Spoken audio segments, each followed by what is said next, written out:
Кісіге қарап есінеме. Ертеде Мұхаммед пайғамбар сахабалармен сұхбаттасып отырыпты. Жүрек көзімен қараса, жандарында ібілісте жүр екен.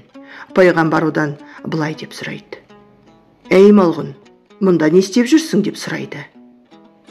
«Мен үшін қолайлы мекеннің бірі есінеген ауыз. Ауызда ашып есінесе, байқатпай түкіріп жіберем. Сосын ол адамның аузы бейпіл сөзге бейім келеді» депті. Пайғамбар оның сөзін естіп селк ете қалады. Сол сәтте Тәңірі одан қорғанудың сырын ашады. «Адамның оң қолында менің шарапатым болады. Есінеген адам алақанымен аузын жапсын. Сол кезде ібіліс ол ауызға ылаңын сала алмайды» дейді.